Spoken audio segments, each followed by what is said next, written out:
Hi, everyone. This is Meg Brown, your host of the All Things Pageantry podcast.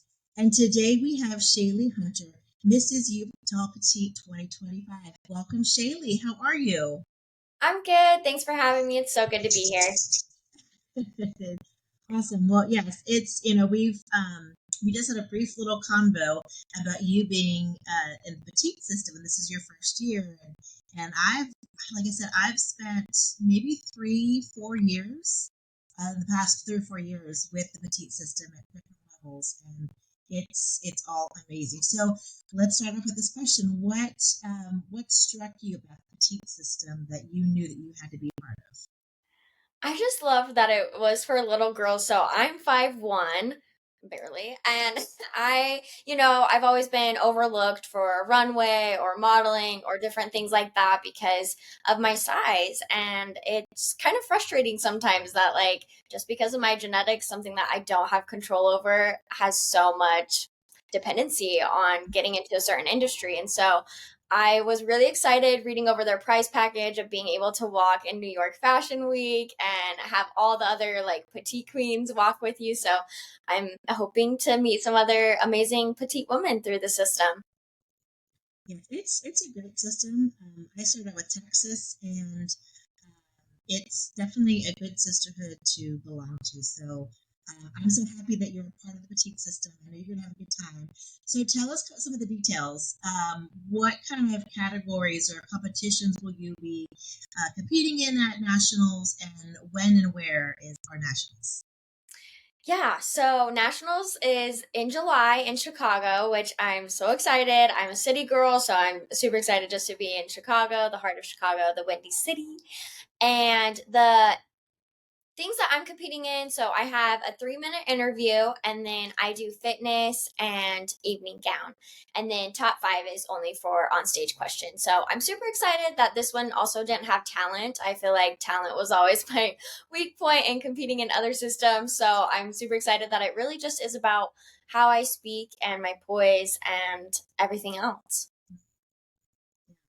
Yeah, no, it's like I said, it's a pretty straightforward, a pageant event, as well as the actual pageant weekend. So it's going to be such a good experience for you. You mentioned something about talent and past pageant experiences. So kind of give us the rundown of how you got into pageantry, which pageants you were involved in, and what kind of titles you held. Yeah, so I first competed in the Miss America organization for a year trying to earn scholarship money. That was really my biggest thing when I started pageantry is I wanted to graduate debt free, and I was luckily able to do that. And then I met my husband through competing in pageants as well. And then I just didn't want to stop there. I wanted to keep going. I finally found like that I got the hang of things, that the walking and the interviewing and all the different things. I finally feel like I found my place in pageantry, and I just didn't want to like have that end just because I got married. So I started researching and doing different pageants, and then I landed on the petite system. So I'm super excited to hopefully, go into this system and just fall in love with it. Other than that, I tried prime pageants. I luckily loved my experience, but I wasn't able to compete at nationals because my grandma actually died and her funeral was the same week. So, um, family comes first, in all those things. So, other than that, I just kind of had runner up and different awards, but never actually held a title that I won. So with your husband, is he a certified pageant husband, or is he kind of still learning the ropes of what to do and how to do things? I'm not sure. I think I would have to ask how he feels about that. He definitely is a big supporter. He actually was watching another girl in the pageant that I was competing in and saw me and kind of was like, oh my gosh, that's my wife. So he sought me out. He came to all the other competitions that I competed locally that year in the Miss America organization. And then we ended up just hitting it off and getting married. And so he's super excited to come to Petite Nationals and support me as well. So hopefully he passed the vibe check of like Instagram husband, while we're there and just getting a lot of behind the scenes. Yeah, yeah. now knows, when I'm like, okay, I'm ready. He knows to assume the camera holding position and getting the lighting and anyone in the background out of the way or kind of wait or whatever. So yeah, and We then, definitely, yeah, we definitely have to like teach them how to do it. yeah, and the fun thing about Petite, going back to nationals, is that the husbands seem to just kind of find themselves, whether it's in the lobby or the hotel restaurant or just even outside, kind of figuring out what's happening around the hotel. But they seem to find themselves and really, from my husband had made some good friends with the pageant husbands last year, so. Yeah, it's a definitely a good opportunity for the men to network or for the spouses to network and really be part of the system that way. Awesome. Well, I will give him that to look forward to, I guess. Yeah. Well, so let's get into your platform. I was reading your bio. Tell me what your platform is and some of the things that you've done, maybe prior to realizing that it was a good pageant platform, and then currently what have you done with the Mrs. Utah Petite title and your platform? Yeah, so when I first started pageantry, I had to choose my platform as Invisible Disabilities, Visible Awareness. I was diagnosed at 6 months old, actually, with chronic intestinal pseudo-obstruction. And then at age 2, I got my first feeding tube. I got an ostomy bag later on, and now I'm on a transplant list. So my platform is I'm very passionate about my platform because I live it every day, and I never saw the representation I wanted in pageantry. Like, I never saw anybody with a feeding tube or an ostomy bag or other medical devices. And so I just decided to go for it. I mean, at first it was just for scholarship money and graduating debt free, but now it has turned into something so beautiful and so amazing. I've connected with a ton of organizations and my current title as Mrs. Petite Utah. And so I'm really excited just to continue connecting with different organizations that help support people in the disability community and see where that goes. I was looking through your bio at some of the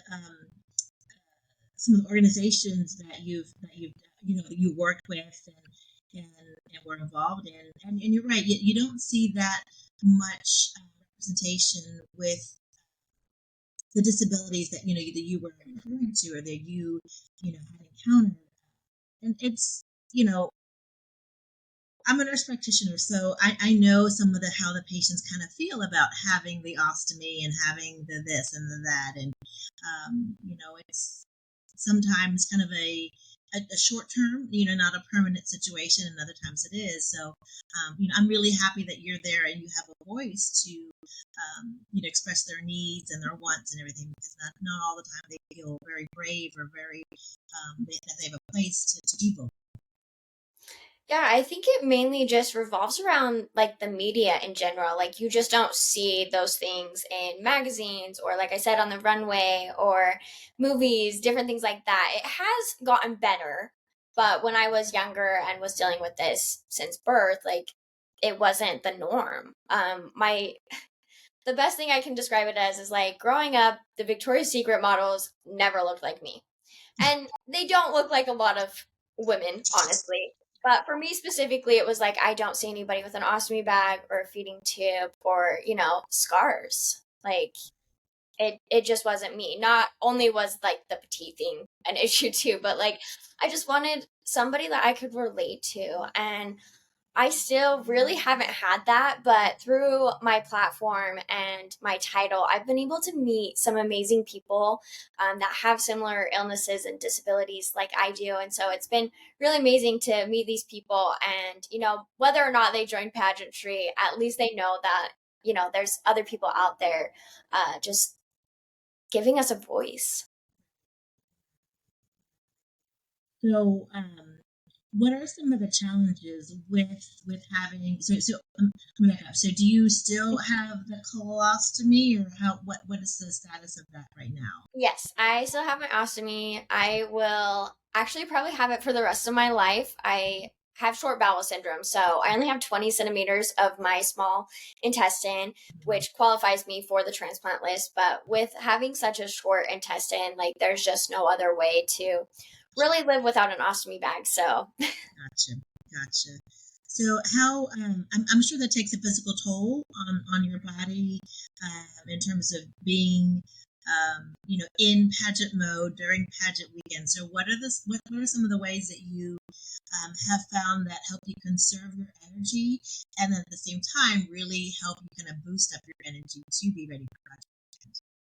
I think it mainly is just taking care of my health. Like my health has to come number one. So I probably am going to be the girl that goes to bed early, make sure I'm, hooking up my medications, different things like that, and just really not going crazy. Like I don't know how some of the other girls will be, if they'll stay out late, if they'll party or what that looks like, but that definitely will not be me. I will be in bed as soon as possible because we do have to get up early and we have to get ready, and sleeping is already a big thing for me and a struggle. So I know that weeks prior to that I'm probably not going to be doing a lot too, just so that I can have some of that energy from past, like the previous week, to move into the competition week. But other than that, I mean, I just live my life. Like, other than just making sure that my health is a priority, like, nothing else really is different to me. It may look different to other people, but it's my norm. I think one of the biggest things, I was talking to my petite sisters, I was like, oh my gosh, like, there's a lot of us, like, just probably going to be standing backstage. So I'm going to have to know where the bathrooms are at all times. So if I got to run and come back, I can do so and not be freaking out about, like, where the bathrooms are. And tons of the girls that are returning were like, oh my gosh, yes, like the bathrooms are here, we'll show you where they're at. Like, they all came to like make me feel less anxious about like the bathrooms. Yeah, yeah, yeah. No, and I would also add, and not just with petite, but I think in all general national pageants, which I'm sure you know, if there's a break for you to like take a nap or get off your feet and just sit, do it. Yes. Because that's one of the ways to actually preserve your energy and definitely be ready to shine on stage when it comes time. But yes, like I said, those sisters, I know some of them. I'm but I can't wait to see them on stage, and I know they're going to be definitely helping you through really every aspect of the practice system. Yes. I feel like that's just the sisterhood across any pageants, though. Like, I love that aspect about pageants, is that we're all just rooting for each other. Um, so let's talk about some of your your platform and social media, because I know a lot of queens, and even and not just petite, but across a lot of the pageant systems, they really want you to really focus on social media. So, is there anything in particular that you focused on in terms of promoting your platform and the petite system on your personal or maybe your pageant social media? Yeah, I just use my normal social media since there is no specific social media for the Petite system. But even before Petite, like I've always used my social media as a place where I can spread awareness about my medical devices and about chronic illness. I mainly just want it to be more uplifting. I don't want to really focus on the negative in my healthcare journey. I want to focus on the positive. So, you know, living life. I'm alive because of my medical devices. So, highlighting those on my social media and trying to end those stigmas and stereotypes behind them. That was one of the biggest things about me getting my ostomy bag at 16. Like, I was really worried that one, nobody would ever love me or want to be married to me because of it, because there was that stigma behind it of it being just gross. And I don't want people to look at it as something that's gross. I want it to be utilized as like, this is just a different way of living. Like, we're all trying to live here. Can I just live the way that I need to live in peace without people, tearing me down, causing, drama, rumors, gossip? Like, we already deal with that so much just on like in general and a normal life. Like, why should we now like target people that have these medical devices that are keeping them alive? Like, to me it just seems so much worse, and I've sadly had to experience that. I was extremely bullied in school and even in my work now, in college, like it never ends. And so I really take my social media as just a place where I can be myself, and I can block out all the haters, but I know what I'm posting makes me happy. And so if one other person finds it, you know, good, or if they take it, like another ostomy or another person with a feeding tube, if they find my social media helps them just feel less insecure about themselves, then I'll take that as a win.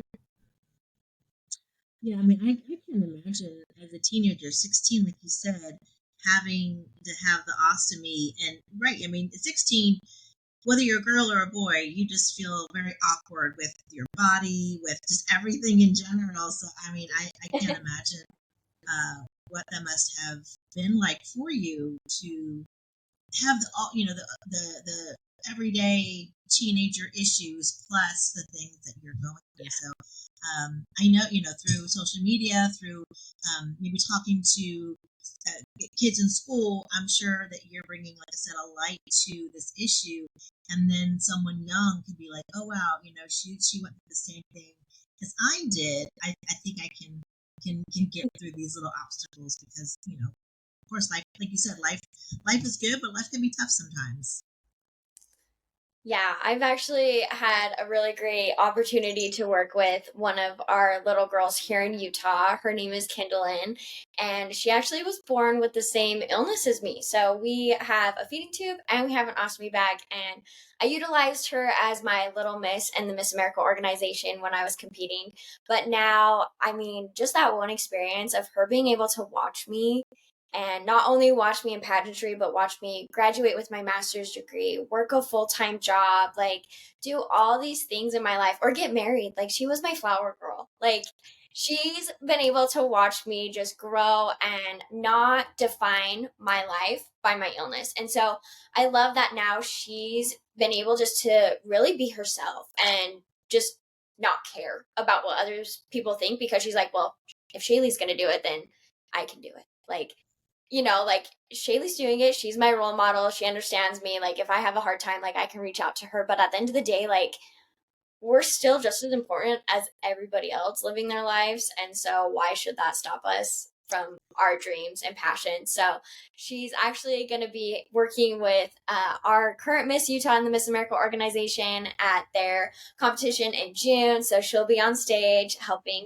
her. So, I'm so excited to go watch her and just support her in that experience. But then she also has been named Patient of the Year for Primary Children's Hospital, the hospital that like we both utilized as kids. So I'm just really amazed by what she's doing too. Like I feel like we kind of build off of each other, I get jealous of her, she gets jealous of me. Like we're kind of like, oh my gosh, like you're doing cool stuff, I'm doing cool stuff. Like it's just amazing what people can do when they're supported. But that's such an amazing story. Having you both of you kind of go through the same thing, the same procedures, and you're still amazingly good friends to this day. And it's I think that's one of the great parts about pageantry, at least for me, and having this podcast is I learned so many amazing stories, inspiring stories that I feel like really, if you're having a bad day, just talk to a pageant queen because it may not be their story, but it may be a story that they've connected with someone else that is totally inspiring. So you really shouldn't have a bad day. It's okay to have them, but like when you're ready to like move on, just think about these stories like you and your friend's story, and that's amazing. So with the pageant coming up, is and other than wanting to talk about your platform and shining a light to having the ostomy and having using TPN and whatnot, what else are you hoping to get out of the national pageant? I mean, I'm really hoping I can win and bring that title home, but obviously, I know that I'm competing against so many amazing women, and it really just comes to what the judges love and what they feel moving forward into the next year will work for them. But if not, like, I'm still going to be advocating. I still have my title, and I'll be going to different conferences for ostomy awareness, feeding tubes, different things like that, and just really just speaking up. I'm connected with these local companies. I'm also connected with national companies and international companies. So at this point, I feel like I'm already doing the work of a national title holder or even an international title holder. And so if I don't get that title, it's not the end of the world. I'm still passionate about my platform and I'm still going to raise awareness at the end of the day. Yeah. No, I definitely resonate with that. It doesn't matter the crown or not, you're still doing the work, and that's I think that says a lot about who you are. Is that no matter what, you're still going to do the work. You're still going to do this. It matters to you. You know that it matters to other people, and you're one of the voices that will continue to advocate for this community. So that's great. I think that's something that people know where your heart is versus just the crown. Like yes, of you're course. there for all the good things.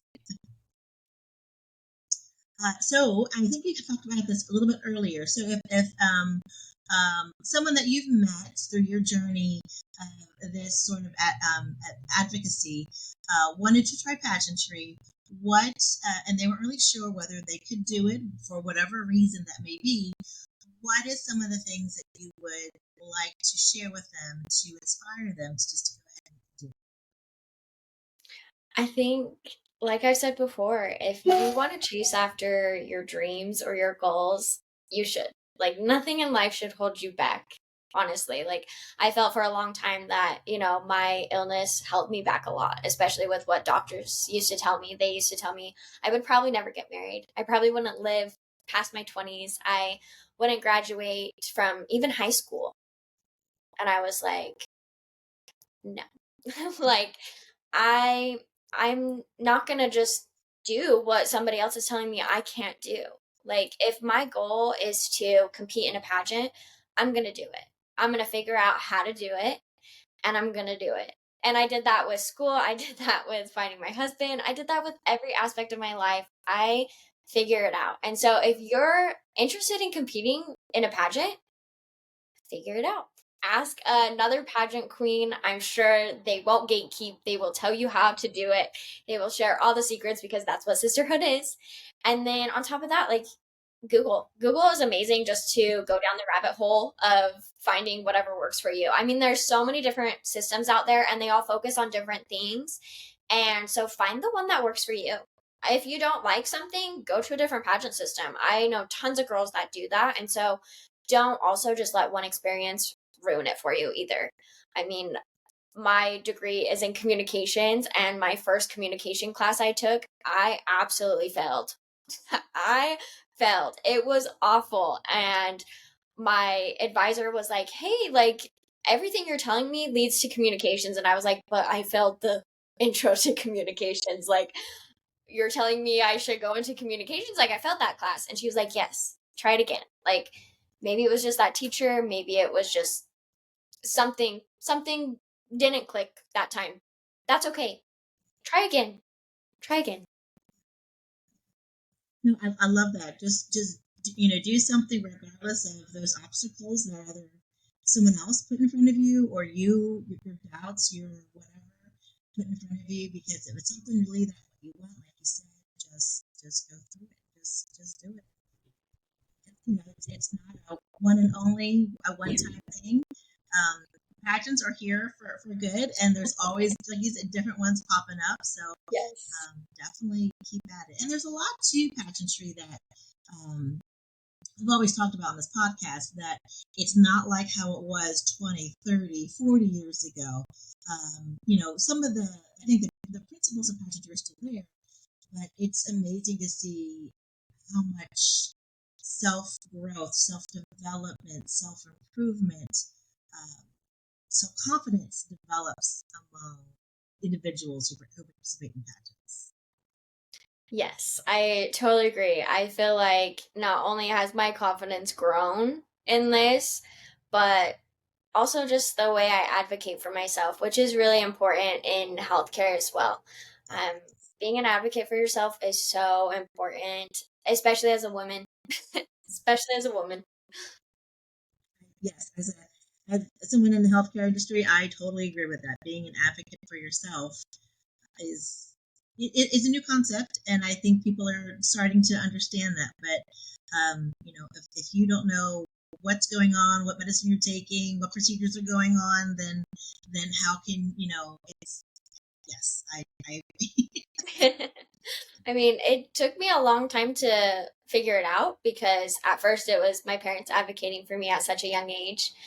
But they did a really good job at teaching me how to advocate for myself.